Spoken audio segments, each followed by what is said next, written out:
Man, it's been a while. Frick.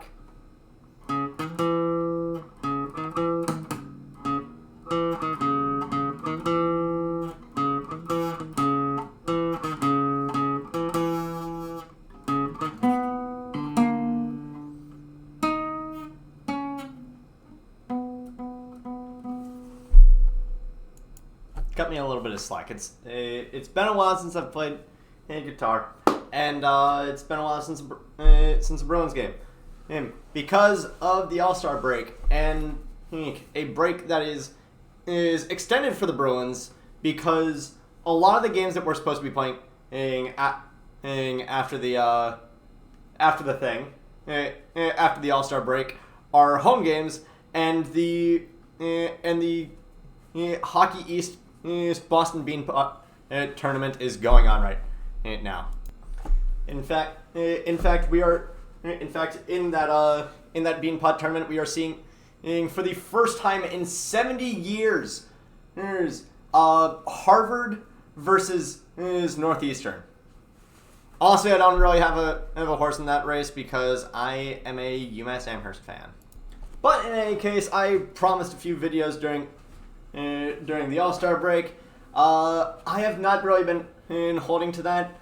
I have to be honest, I don't really know what to say for what I want to say for the video about the Ivan Provorov situation and the whole Hockey East and the whole Hockey is for Everyone slogan.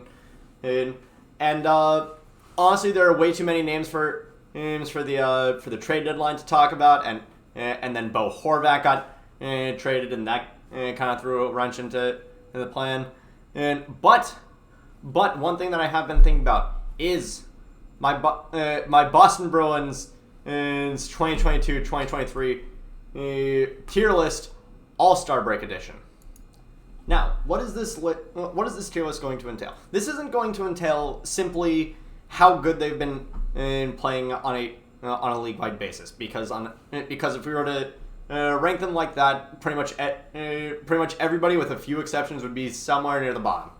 But we are instead going to be ranking these based on in my expectations of them going into the season, whether or not they've lived up to them, whether or not they've worked down to them.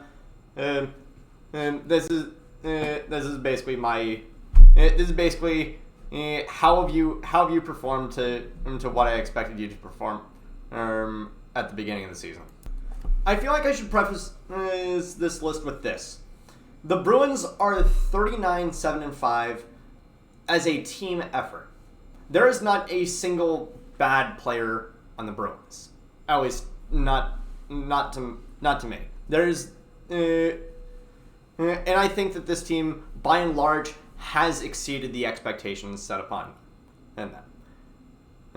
I struggle to think of anyone that is really been cataclysmically horribly. Maybe like one player, and we will talk about him. But other than that, expect a lot of the players on this team to be in that upper echelon of like B, A, and S. So let's get right into it. This is the Boston Bruins 2022-2023 tier list, and we got all the faces here. We got all of them. Everybody that has played at least a few games. The only two players on the who have played NHL games for the Bruins this season that are not on here are Dan Renouf and Craig and who is it? Frick. Now I'm forgetting. Frick. Chris Wagner. That's who it is. That's who I was forgetting. So the only two players on the Bruins not on this list are Chris Wagner and Dan Renouf. And Keith Kincaid. Those are the only two. There's the only three players from the Bruins roster, from the 2022-2023 Bruins stat sheet that are absent from this list. So let's start off with offense. So for offense, to start out, we have captain, my captain, Patrice Bergeron. We're going to put him in A. I think that Patrice Bergeron, by and large, has been a very, very consistent player for the Bruins. I mean, obviously, he's still even in what could be his last season. He is a Frank J. Selke trophy candidate, and after winning it 5 times and being nominated for it 11 consecutive times. Patrice Bergeron has been playing fantastic. He has been a great defensive presence, and he has been and he's second in the team and he's second on the team in goals. I don't think there's too much that I can really say that that'll make Patrice Bergeron anything other than an A tier. Now, the only reason why Bergeron is an A tier and not an S is because I think that Bergeron has been playing great. I don't think that he's been he's still on track to have one of his best seasons of his career. I don't think that he's been I don't think that he's been playing like an absolute S tier is for you blew past my expectations and you might be on par with like McDavid or Makar or Vasilevsky or something like that. It's someone who's just like perpetually in the in like the candidacy of someone of a particular thing. I say this as if screw it, Bergeron, you're going in S tier. He's been playing a fantastic game, a fantastic 200-foot game. He's been playing. He's still in Selke candidacy. Patrice Bergeron has been playing amazing. Next up, we got Charlie Coyle. I gotta say, the third line for this team of Hall, Coyle, and Frederic has been playing really well. I think that this team has been playing great on that with those three on that third line, and it is a very, very, very consistent top 9 that the Bruins have. And I'm gonna put Coyle at B. I think that I mean, I would expect him to have a little bit more than 28 points so far this season, but I don't think that he's necessarily but that also comes with the territory of playing on the third line. Sorry, I don't know why I'm out of breath, but yeah, I think that Coyle's been playing all right. I don't think that he's been playing lights out. I think that he's been playing just fine. And again, right now we are just doing offense, which leads to the third one. Old JDB, Chef Jake DeBrusk. He is cooking up an S. I think that Jake DeBrusk is having the best season of his career. Absolutely the best season of his career. He has been out he was out the entirety of January, aside from the Winter Classic. And we did still manage to play great hockey without him, despite a 3-game losing streak. But honestly, that doesn't matter. I think that DeBrusk has been Jake DeBrusk has had an amazing season. In 16 goals, 14 assists, 30 points on the top line. I know that it's not really great. It's not exactly where you want a top line player to be, especially when you have the entire second line outscoring you. But I think that, I think that this is a massive step up to from where he was last season. I think last season was him waking up. This season is him stepping up. That is how I'm going to describe Jake DeBrusk. Now, next up we have our first member of the fourth line, Mr. Foligno. I think that he deserves an A tier. I think and I know Foligno at A tier sounds crazy. I think that, but again, especially for a fourth liner, here's the thing. I don't think that is Foligno going to return to his Columbus Blue Jackets form. Probably not. I don't think that Foligno is going to be that good again. We're not seeing what is it? We're not seeing frickin' 31 goal Foligno anymore. But I mean, look at this. This dude last season in almost as many games as he's played in this season was a -13. And this season he's a +12. This season he's a +12. He's already surpassed the amount of points that he scored last season, and he's been, and honestly he's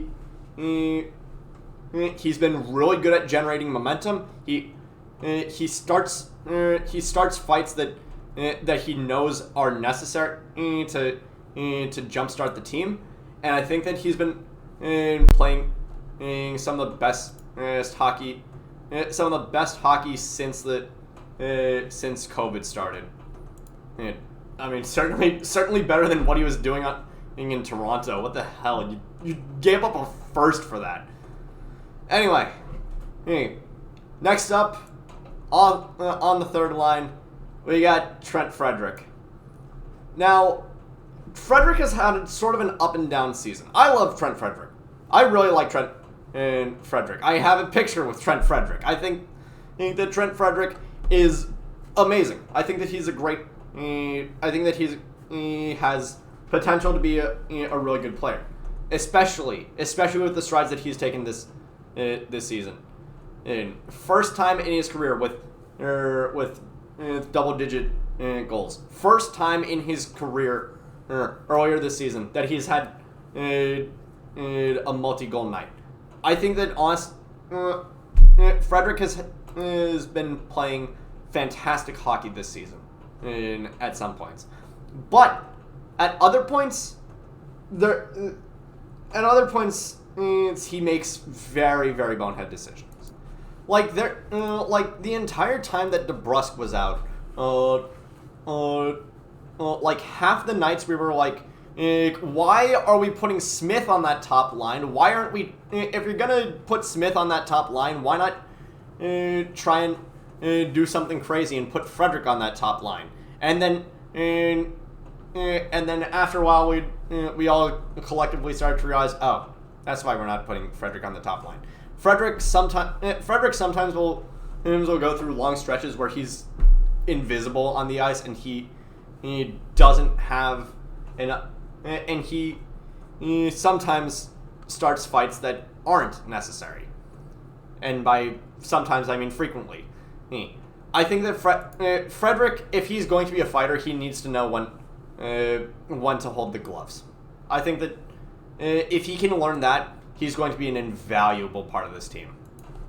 Next up, on that fourth line, we have AJ Greer, the first player I'm going to put in C tier.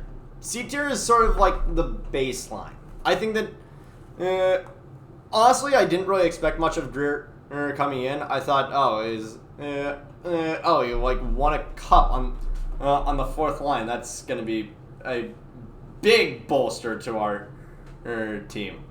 Meanwhile, Seattle has like Andre Burakovsky or someone. I think. Yeah.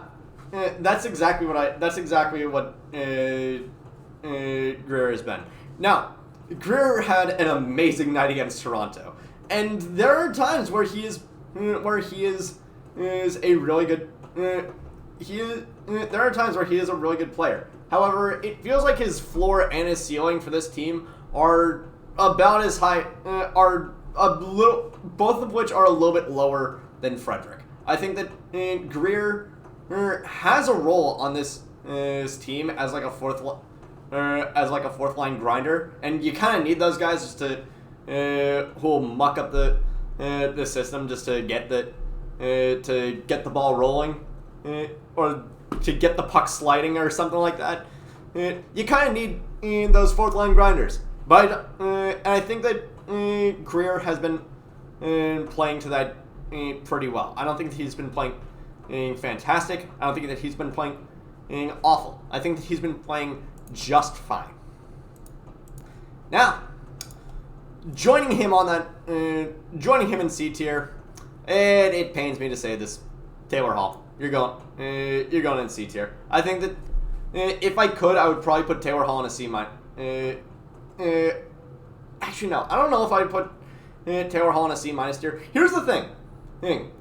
It feels disappointing that Taylor Hall has only 32 points this season, and it also feels a little bit unsatisfying that Frederic only has 19 and Coyle only has 28. Here's the thing.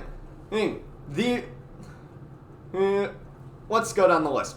Yes, Pastrnak, Marchand, Krejci, Bergeron, Zacha, Lindholm, Hall, McAvoy, DeBrusk, Coyle, Foligno, Grzelcyk, Frederic, Clifton. 14 players on this team have 10 or more points, and we have 4 more players who have one more point to go until they hit 10, and I know, you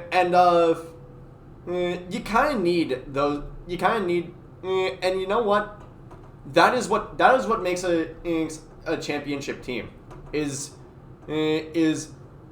consistency from top to the bottom. You want all those players to have to be really good. It's part of why I liked Curtis Lazar last season. I didn't expect him to get.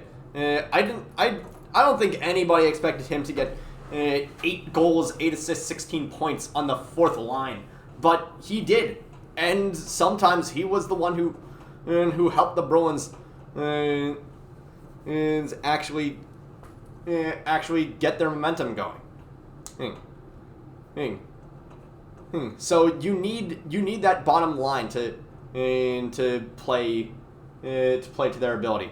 And I think that we've really been seeing that this season. And I think that the Bruins could have a lot more players hit 20 points this season than any other team.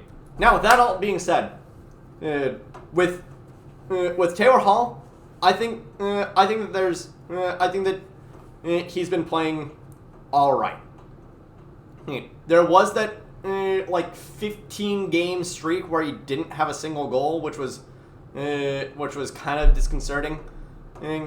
But I don't think that the Bruins. But I really do not think that that if Taylor. But I feel like if Taylor Hall was doing worse, it would be noticeable. It would be noticeable if Taylor Hall was playing worse. I think that Halsey right now is playing okay. I don't think that he's and I think that that's it's where he needs to be. He's not going to be the same player he's not going to be the Hart winner that he was a few years ago. He's going to be a fourth line guy. He's going to be a middle six guy for the rest of his career, I think. Now, back to the fourth line. Only up for a few games, we have Joona Koppanen.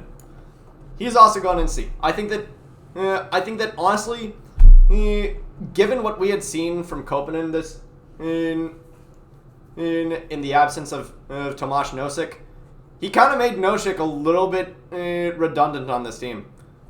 I think that Koppanen had a really good showing. He's really good at mucking up the. He's really good at mucking up the puck in the offensive zone and keeping it in. And for line changes, he is a fantastic puck hound. I think he is of the call-ups this season, he's been the best. He's been the best one. That's my honest opinion. And Koppanen is the best Bruins call-up this season. Now, we have Mr. Krejci. He's going in A tier. Krejci this season has been amazing. It has been really good. I think that he's been. I don't think that he's been. I don't know if we're getting prime Krejci anymore, but he's still playing really, really well. He's third on the team in points with 42. 12 goals, 30 assists. I think that Krejci has been. I don't know what Krejci can do to elevate himself, but he's definitely elevated this team. And yes, and I could point and laugh at, and I can point at Erik Haula getting 27 points, but let's be honest, he was doing that he was doing that on a line between, he was doing that with David Pastrnak and Taylor Hall, flanking him on either side. I think that most players could have gotten a good amount of goals in that situation. However, Krejci, after taking a year off, it doesn't really even look like he's got any rust. He's been playing fantastic. I think that he's been, and he's also in. I think that he is also in contention for a Selke. I'm willing to say that. Next up, we have another Bruins call-up, Jakub Lauko. He's going in C. Lauko has been. Lauko, I honestly didn't know what to expect. I had heard that he was I had heard that he was really good in Providence last season, and I couldn't really check because the AHL's website is honestly kind of annoying to navigate, in my opinion, and good luck finding Providence Bruins games on any sort of cable. But for real, I think that Lauko is a decent. I think that Lauko. I don't think that Lauko's as good as Koppanen. And honestly, if we lose him in the trade deadline, if we lose Lauko at the deadline, I'd be fine with that. I would be fine with that. I love his Twitter. I think that he's. I think that Jakub Lauko is funny. And it would kind of suck to see him tweeting for another team. We're not talking about Twitter. We're talking about on hockey and on the ice. I think that he's been in a pretty good offensive presence. I'm not so sure about defense. I think that but from what I've seen from him, he's been doing all right. Next up, we have Mr. Bradley Marchand. He's going in A tier. He's over a point per game for this man. And after missing the first, I think, 12 games, not 12, the first 9 games of the season to, the first 8. Yeah, it's the first 8. This man has been over a point per game after missing the first 8 games of the season for hip surgery. And holy crap, this man has been saying that he's been saying, I don't know if I'm really all the way back up to form. Bull crap. I'm actually putting him in S tier. I think that Marchand is having a fantastic season. And in fact, let's look at his stats this season in relation to other ones. His best season is 2018-2019. I don't think that he's gonna do anything. I don't think there's anything he can do to really surpass this one. And 36 goals, 64 assists, 100 points. I don't think that. And I think that the ship has sailed for him to get back to there this season. But I still think that he can do some damage like he did last season, like upwards of 30 goals and enough to get 80 points. I think Brad Marchand could easily crack 80 points this season after missing 10% of the season, and that honestly is that's what we need him to do. That's what we need him to do, and he is doing that fantastically. Now we get into something that I don't like to do.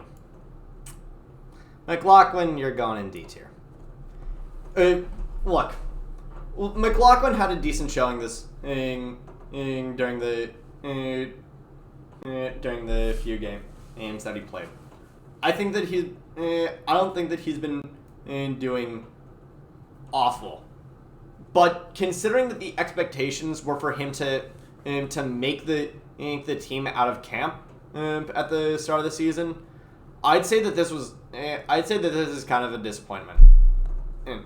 I don't know if this is necessarily bad enough to make him deadline fodder, but I think that but this is definitely a little bit disappointing to see him be like struggling to get on the roster at all after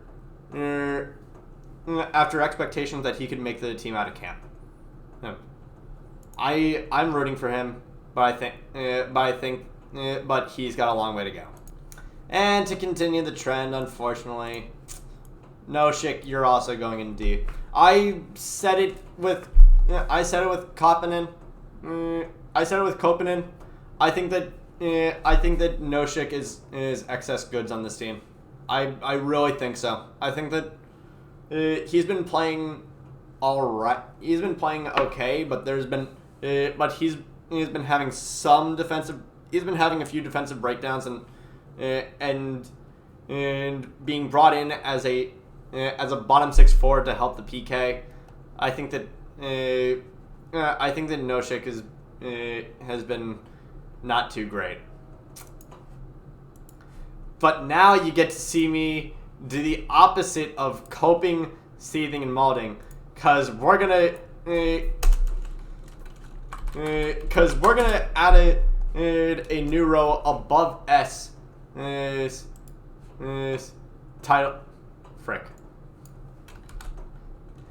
Titled Heart, because that is the only place to put Mr. David Pastrnak. Pastrnak, oh my God! This man has been playing some of the best hockey I've seen him play in his entire career. I know that we had that Rocket Richard winning season where he had like 48 goals. Somehow still managed to. This is in the COVID-shortened season. In the 70 game season that ended in like the middle of March.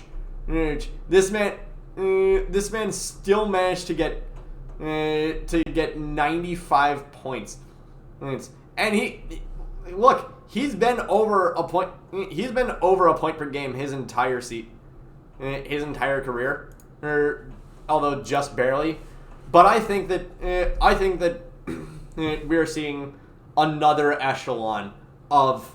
I think that we're seeing another form of Pastrnak hockey. I think he's been able to score goals really well. He's been not just from his office, not just from that left face-off dot. He's been able to go plenty of places and score.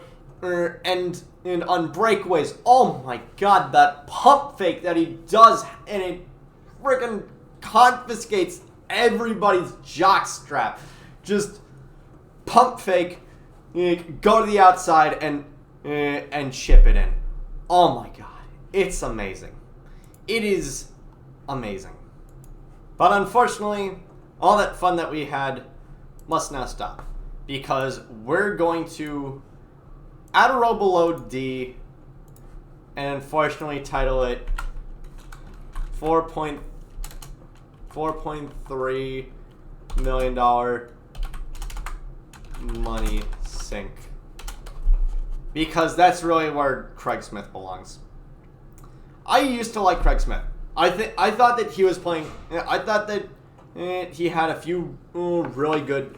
I thought that he had a few really good seasons in Nashville, and I think that he played.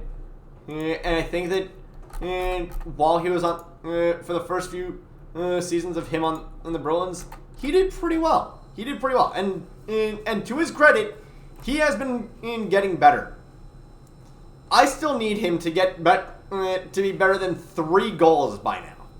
Oh, I mean, look at this.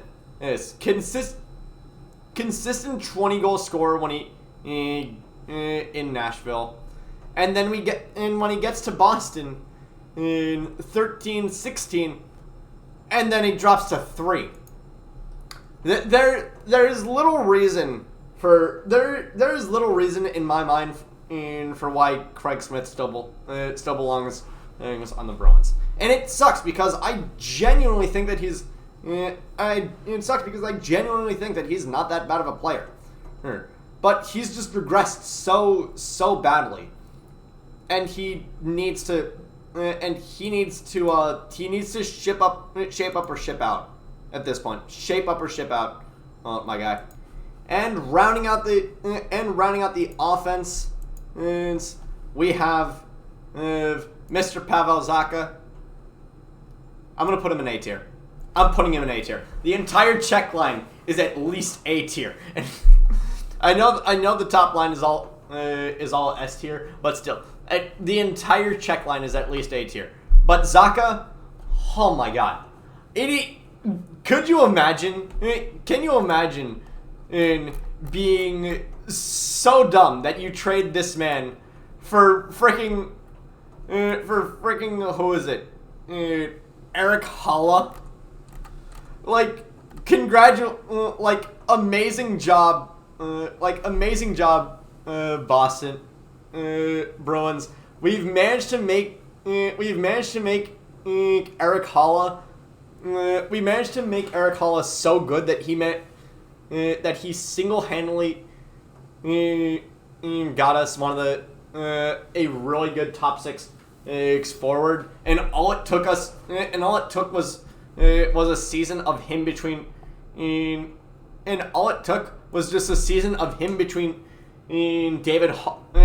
Pastrnak and Taylor Hall. Oh, Pavel Zacha has been playing really well, especially the last game before the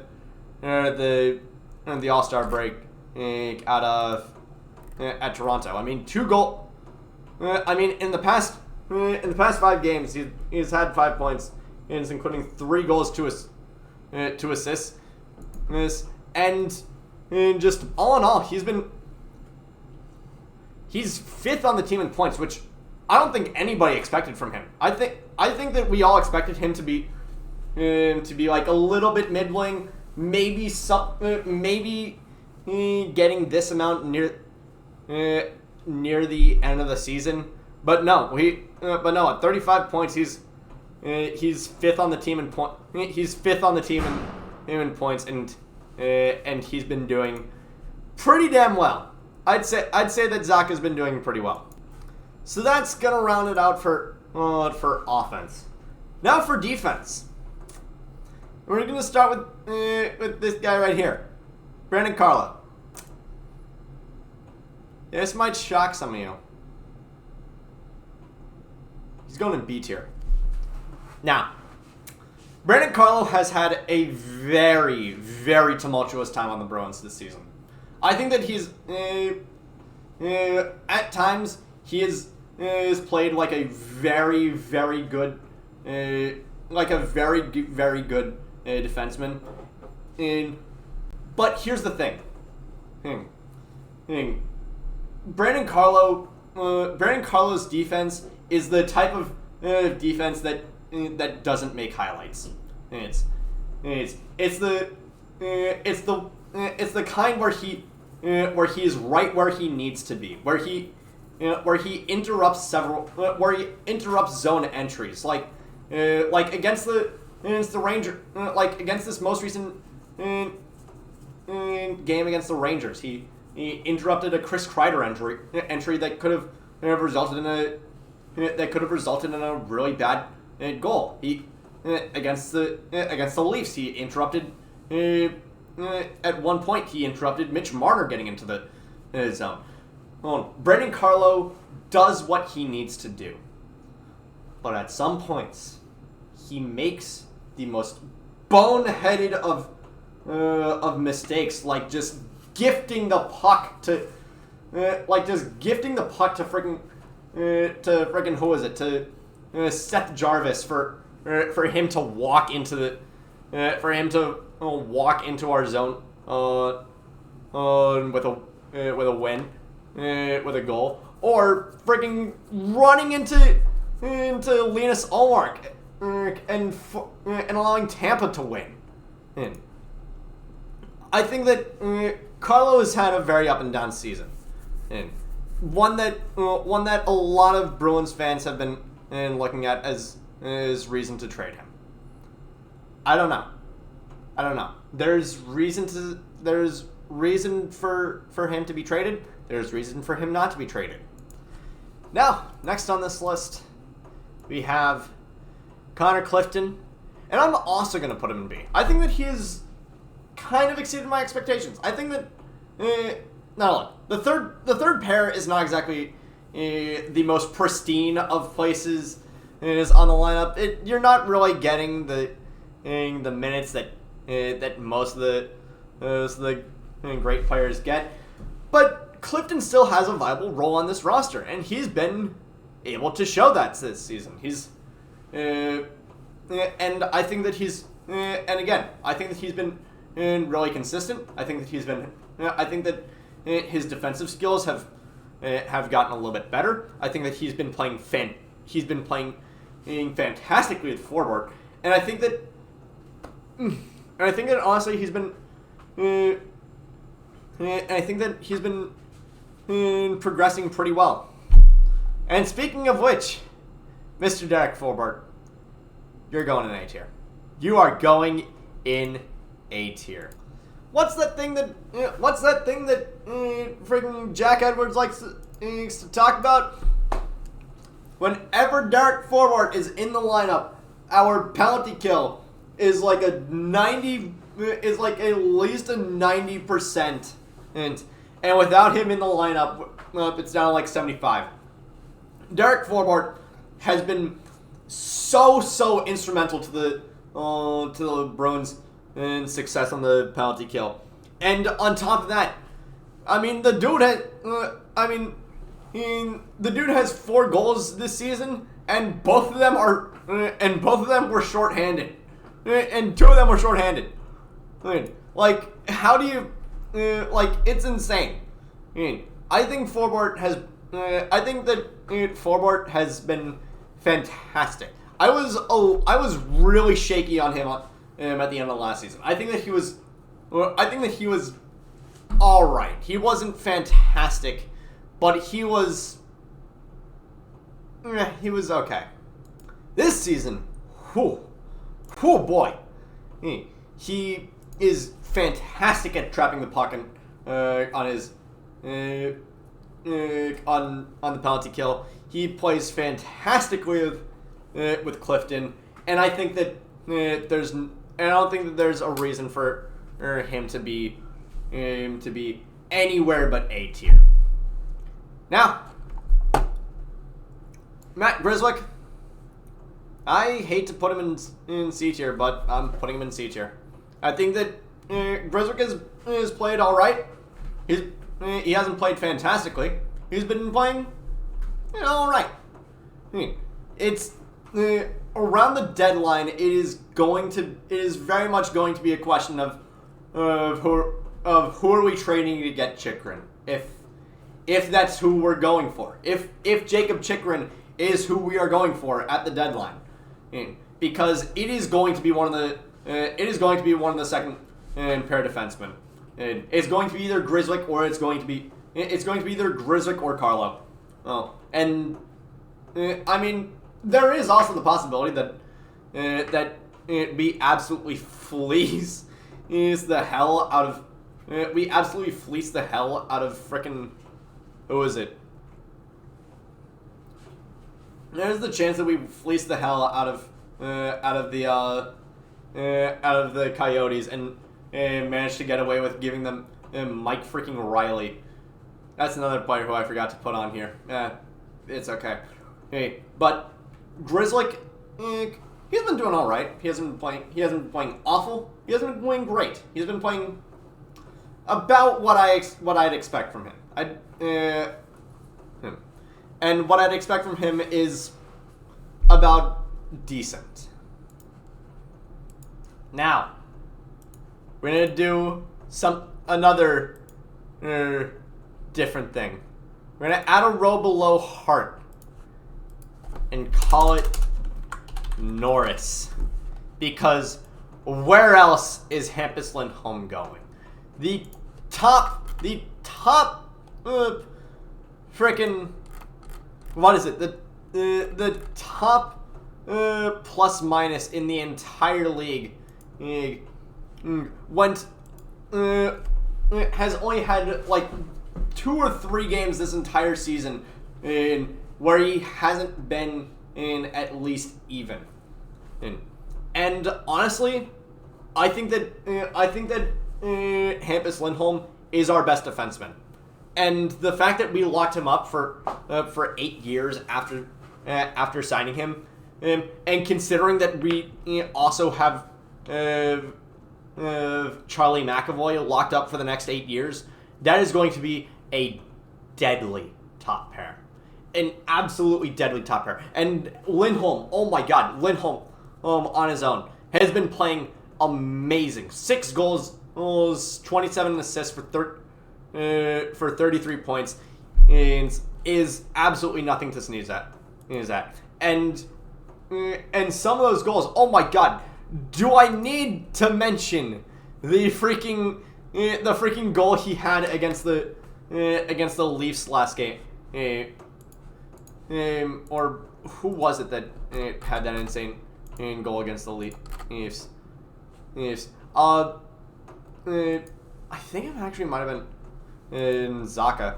But Lindholm has been playing fantastic defense. He's been playing fantastic offense. He's been generating so much momentum for the Bruins, and there is no reason for him to not be in the Norris Trophy candidacy.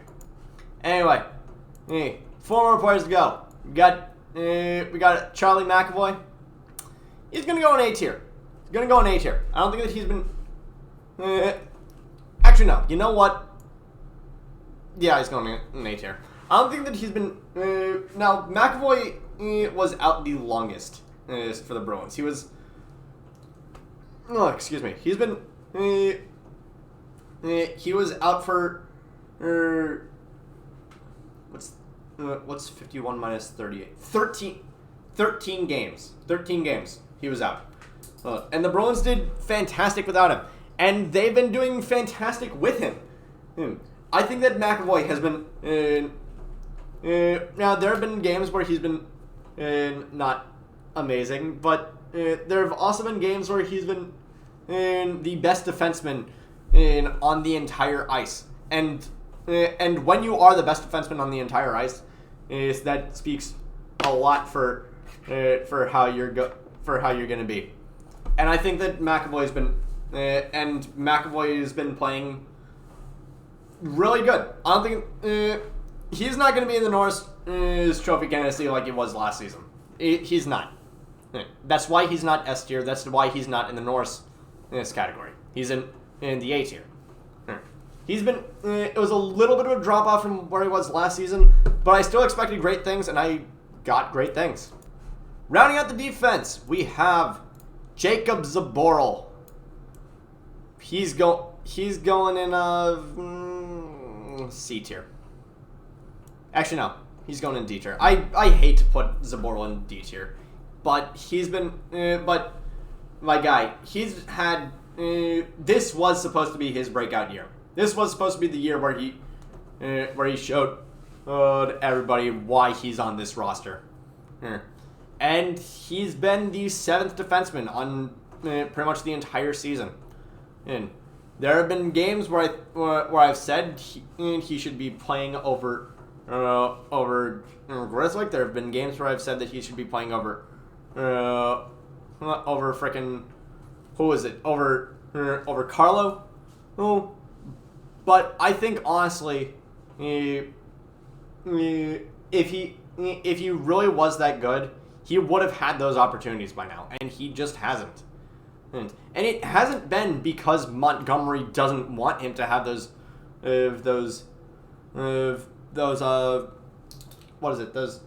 opportunities. He just hasn't been what he needs to be. And what he needs to be is a top 4 defenseman. That it's as simple as that. It's as simple as that. Now, we are moving on to goalies. Oh, we are moving on to goalies. Starting out with Jeremy Swayman. I think that he's going in B tier. He's going in B tier. I think that now, a lot of people had Jeremy Swayman in. A lot of people, I feel, if they were to make this, they would put him lower. And I don't agree. I don't agree. Yes, Jeremy Swayman has not been as good as Linus Ullmark. In fact, I would argue that he hasn't been that he's been not fantastic. I'd argue that he's been worse than he was last season. And even though at this point in time, he has the exact same save percentage as he did have last season. Last season, he had a .914 save percentage. So far this season, he has a .914 save percentage. And he has been, and to his credit, he has, he's in the win column. He has 12 this season to just 3 losses, and 4 overtime losses.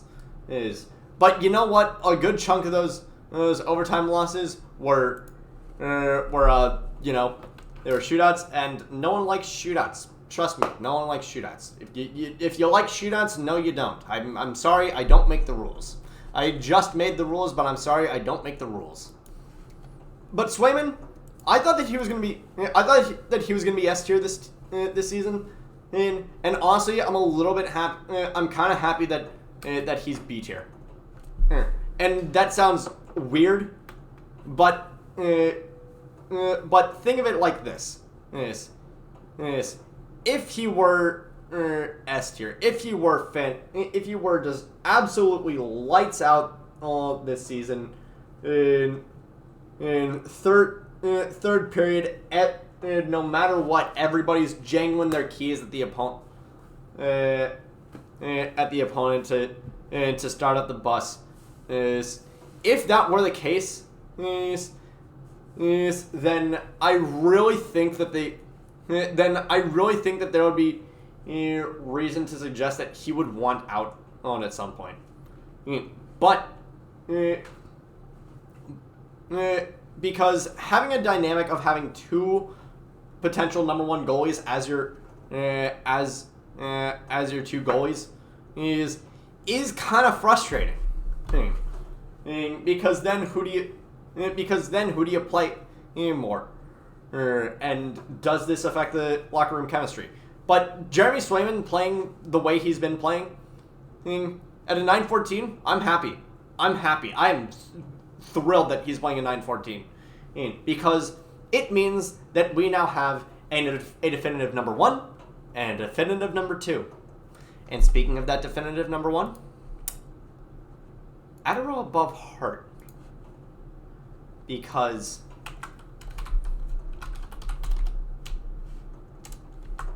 Vezina Mark. That is the worst joke that I've ever told.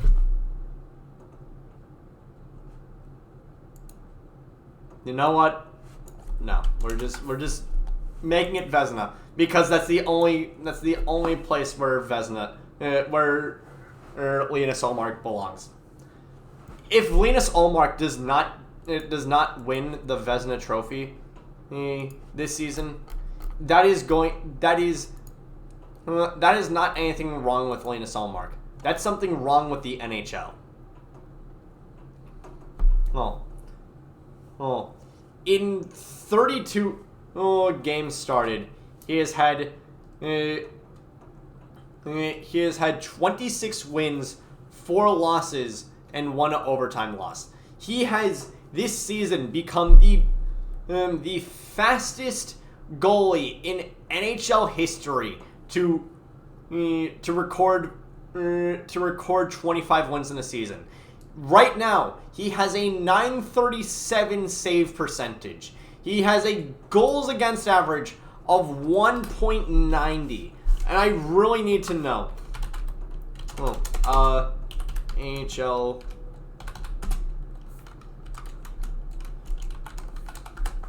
NHL goals against average leaders 2023. Linus Ullmark, the best goals against average at 1.90. The next best is Jake Ottinger at 2.25. I don't get people saying that Sorokin deserves the. I don't get people saying Sorokin deserves the Vezina because he doesn't. In fact, hilariously enough, freaking Jeremy Swayman is also top 10 in goals against average. We have 2 of the best goalies in the entire NHL. We have 2 of the best goalies in the entire NHL. And one of them is going to win the Vezina. Again, Ullmark, .937 save percentage. .937 save percentage.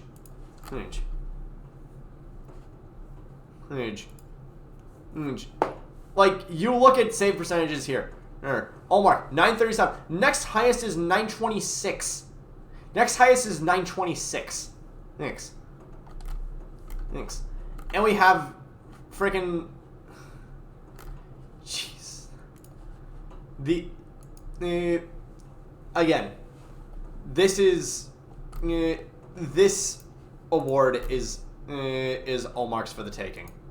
And there's no reason why he shouldn't. And he has been far and away the best goaltender in the entire NHL. I can understand if he doesn't win Hart, because ever since Carey Price won it like a decade or so back, the NHL has sort of made it clear that the Hart Trophy is a forward. Is one for the forwards, and that's it. That no one else is allowed to be a Hart winner.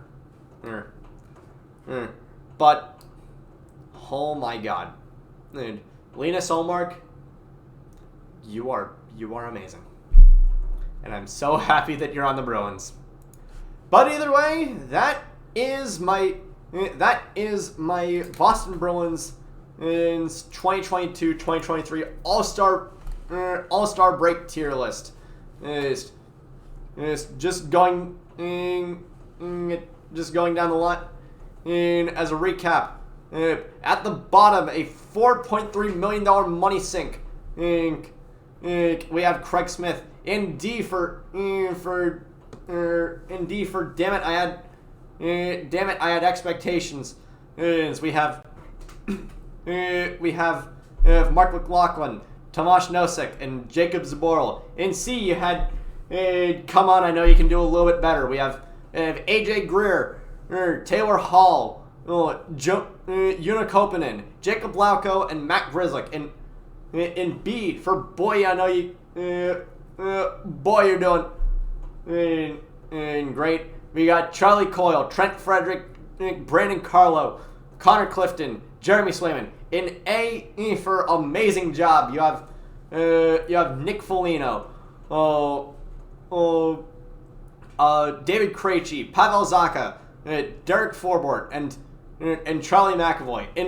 In S for supreme victory, we have Patrice Bergeron, Jake DeBrusk, and the Rat Man himself, and the King of the Rats himself, Brad Marchand. And the Norris candidate, category, we have Hampus Lindholm. In the Hart candidate category, we have David Pastrnak. And in the Vezina candidate category, we have Mr. Linus Ullmark. Thank you all so much for watching this, everybody. I don't know how many of you guys is made it to the end. If you made it to the end, congratulations. I will see you guys in the next one. Take care.